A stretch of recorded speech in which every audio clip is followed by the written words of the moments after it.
Y a-t-il des placements qui vous protègent, qui protègent votre épargne contre un possible retour de l'inflation? On voit ça avec Frédéric Lorenzini. Bonjour Frédéric. Bonjour David. Journaliste à Patrimoine 24. J'ai envie de dire, retour possible hypothétique. C'est dans le Oui, c'est discours, vrai. certains économistes, alors ils sont pas majoritaires, hein, effectivement craignent une résurgence des pressions inflationnistes après tout l'argent qui est remis dans le circuit par les banques centrales, etc. etc. On parle quand même de grande récession, donc moi je suis dubitatif. Mais en tout cas, c'est un sujet. C'est vrai qu'on en parle régulièrement de l'hypothèse de l'inflation. Elle n'est pas certaine, mais en tous les cas, s'il y a de l'inflation, ce qui est clair, c'est qu'il y aura de l'érosion monétaire, c'est-à-dire l'argent va perdre de sa valeur. Et pour les investisseurs, c'est une conséquence qui est très claire, ça mange une partie des rendements. Un exemple concret, vous avez un fonds en euros qui rapporte du 2,10, vous avez une inflation à 1,8, vous avez ce qu'on appelle un rendement net à 0,3. Donc c'est un exemple qui montre bien que l'inflation vient minorer les rendements, sachant que si le rendement est fiscalisé, il est fiscalisé sur le brut, sur 2,10. Et puis un deuxième problème avec l'inflation, c'est que souvent quand on a de l'inflation, on assiste à une remontée des taux. Et cette remontée des taux, on le sait, elle a un effet négatif sur les obligations. Quand les taux montent, le prix des obligations, lui, baisse.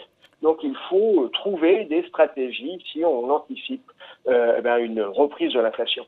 Ouais, sachant qu'encore une fois, on reste dans l'idée quels sont les placements, mais c'est pas antinomique une grande récession avec de l'inflation, non? Vous y croyez, vous? Alors, on peut avoir une situation où on aurait de l'inflation sans croissance, avec de la récession.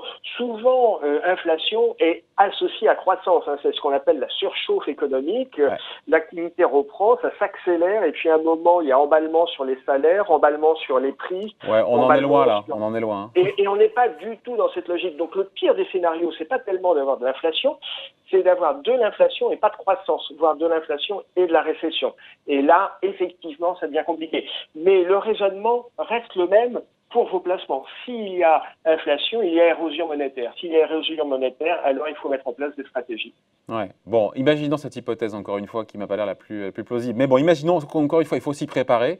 Oui, Si les taux remontent, on se dit, dans ces cas-là, les obligations, il faut les balancer, il faut s'en délester, il faut les vendre, non? Alors, oui, ça c'est un peu le réflexe. Quand les taux montent, les obligations descendent, donc il faut vendre. Alors, on n'est pas obligé de vendre toutes ces obligations, il faut s'alléger sur les obligations dites les plus sensibles. La sensibilité des obligations, sans rentrer dans la technique, elle est liée à la duration. La duration, qu'est-ce que c'est?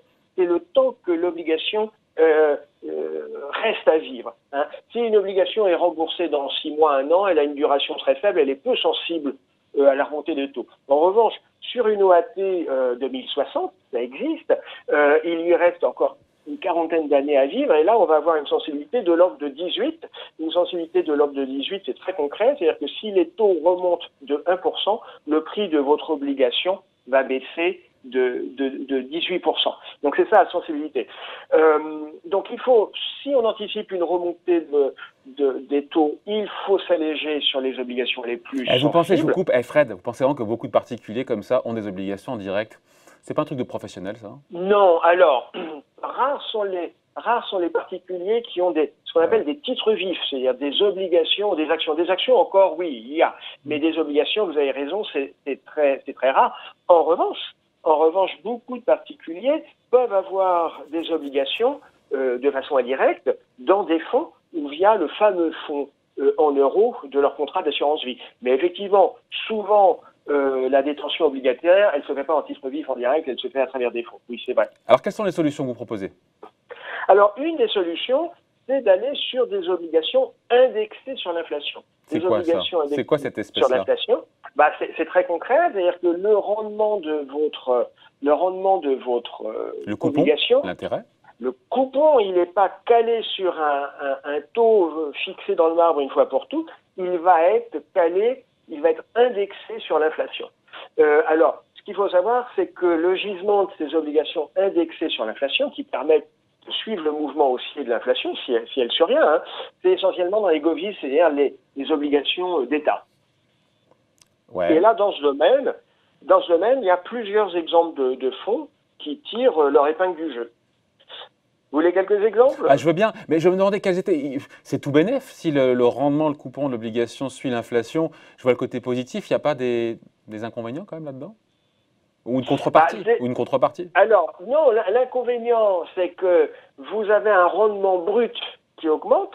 Ce rendement brut, qui va être le rendement taxable, taxé, il faut toujours le minorer, il est érodé par l'inflation. Donc on a toujours ce calcul, sauf que les 2 ou 3 ou peut-être 4% d'inflation que vous pouvez avoir, vaut mieux qu'ils viennent éroder un rendement de 6% qu'un rendement de 3%. La question, c'est comment se comportent en fait, Frédéric, comment se comportent ces obligations indexées sur l'inflation en période normale? On voit bien qu'en période, effectivement, si l'inflation revient, on comprend bien que voilà, il y aura indexation, des coupons, c'est tant mieux. Mais en période normale, comment ça se comporte? Ça rapporte moins? Alors, écoutez, non, en période normale, ce sont, entre guillemets, des obligations standards. Elles peuvent avoir, parce qu'elles sont indexées sur l'inflation, elles peuvent avoir un coupon nominal un petit peu moins élevé. Vous savez, c'est comme quand vous prenez, c'est comme quand vous prenez un crédit immobilier à taux variable. Le grand argument du crédit à taux variable, c'est de dire, votre taux, il va monter si ça bouge, mais en attendant, votre taux, il est un petit peu plus bas que ce que vous auriez si vous étiez en taux fixe. Donc, si on devait faire une comparaison, c'est un petit peu ça la comparaison. Pour le reste, ça fonctionne de la même façon. C'est-à-dire que l'obligation indexée sur l'inflation, elle reste sensible à l'évolution des taux d'intérêt, on l'a indiqué. Donc, ça reste une obligation. Le delta va se jouer sur l'indexation, sur l'inflation. Bon, et donc ça donne quoi en termes de quels sont les fonds qui sont bien gérés, qui ont comme ça, dont les obligations sont indexées sur l'inflation? Sur le marché français, il y a quelques fonds qui se sont spécialisés sur les obligations indexées sur l'inflation. Je vais vous donner quelques cas. Le CAM Gestion Oblicycle Inflation, c'est un fonds qui, en 2019, l'année dernière, a servi de 6,40%. Sur 10 ans, il a servi de 2,22% par an. Mais attention, depuis le début de l'année, la performance de ce fonds, il y a une contraction de la valeur, moins 5%, parce que, entre autres, il y a le poids de l'Italie. Quand on regarde ce qu'il y a dans le portefeuille, il y a beaucoup, les grands émetteurs d'obligations indexées sur l'inflation, on l'a dit tout à l'heure, essentiellement du Govies, donc de l'obligation d'État. Il y a une tension sur les taux italiens à 10 ans. C'est ce que matérialise cette moins-value de plus 5% depuis le début de l'année. C'est la France, l'Italie et l'Allemagne, les grands émetteurs. Et donc là, sur ce portefeuille... donc on n'est pas immunisé en cas de remontée avec ces obligations. Enfin, s'il y a une remontée des taux d'intérêt, c'est ça? Un deuxième exemple, Aviva Investor Inflation. Et puis, quelque chose d'intéressant pour vos auditeurs, parce qu'on en parle beaucoup, il y a aussi un ETF qui investit qui traque la performance d'un indice obligation indexé. C'est le iShare Euro Government Inflation, qui sur 10 ans, lui, il a rapporté 1,50% par an. Mais en 2019, il a rapporté du 6,60. Voilà. Pardon, je réfléchis en même temps que je vous écoute, ça m'arrive. Frédéric. Bravo. Non, mais l'objectif des obligations indexées sur l'inflation, c'est justement, on a dit, d'indexer les coupons sur la hausse des prix. Sauf que s'il y a hausse des prix, il y aura hausse des taux d'intérêt à long terme. Donc, dévalorisation aussi de ces obligations en termes de valorisation, dévalorisation de ces obligations indexées sur l'inflation. Donc, ça sert à quoi au final ces obligations indexées? Alors, c'est tout le jeu. C'est que qui dit inflation dit hausse des prix. Qui dit hausse des prix, normalement, dit croissance. Et quand il y a de la croissance, pour éviter la surchauffe, les banques centrales remontent les taux. Donc, elles sont pénalisées aussi. Hein. On le voit bien d'ailleurs avec votre fonds, là, le fonds CAM Gestion, moins 5 depuis le début de l'année. Le fonds CAM Gestion, je pense que la problématique est aussi liée à l'exposition sur l'Italie. Mais c'est un cas d'école, l'Italie. C'est un cas d'école qui montre qu'en cas de remontée d'un taux long sur une obligation gouvernementale, boum, dévalorisation, et le portefeuille s'en prend un coup, quoi. Mais pour répondre à votre objection, qui est tout à fait fondée, à savoir, si on a de l'inflation, attention, les taux risquent de remonter, les taux remonteront s'il y a de la croissance. Et on peut être dans une situation où là, on est pris en squeeze, on est pris en ciseaux, où on aurait, et d'un côté, de l'inflation, là, c'est ce qu'on évoquait tout à l'heure, en début de séquence, on aurait de l'inflation d'un côté, et d'autre part, on n'aurait pas de croissance. Et donc, si pas de croissance, alors les banques centrales restent toujours dans une logique de soutien, de politique de soutien. Et dans ce cas-là, les obligations indexées sur l'inflation trouvent tout leur intérêt. Eh ben, dans ce cas-là, ces obligations indexées sur l'inflation, d'un côté, elles bénéficient de leur indexation, mais pour et autant, d'autre part, elles ne sont pas prises à revers par une remontée des taux.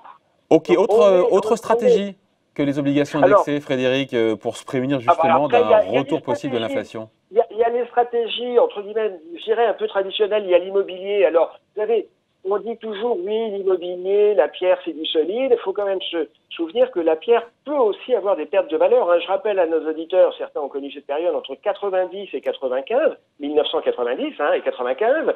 Sur l'île de France, l'immobilier a en moyenne perdu 40%. Alors, des stratégies anti-inflation sur l'immobilier, ça peut se jouer pas tant pour investir sur la pierre en tant que telle pour valoriser le sous-jacent, mais sur le locatif, parce qu'on peut avoir des biens en location dont le loyer est lui-même indexé sur un indice de la consommation. C'est le cas des SCPI d'ailleurs.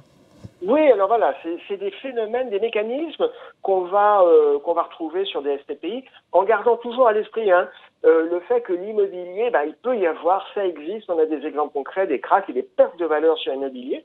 Et puis il y a une deuxième stratégie, c'est un peu la tentation des actifs réels. Les actifs réels, c'est comme la pierre, ça a une valeur intrinsèque, il y a une valeur d'usage. On pense à l'or, on pense aux matières premières. C'est toujours compliqué de se positionner. Ouais, les matières premières en ce moment, c'est toujours compliqué. Et puis après, il peut y avoir ce qu'on appelle une stratégie d'endettement, c'est-à-dire que si l'argent perd de sa valeur, alors ça peut être pertinent.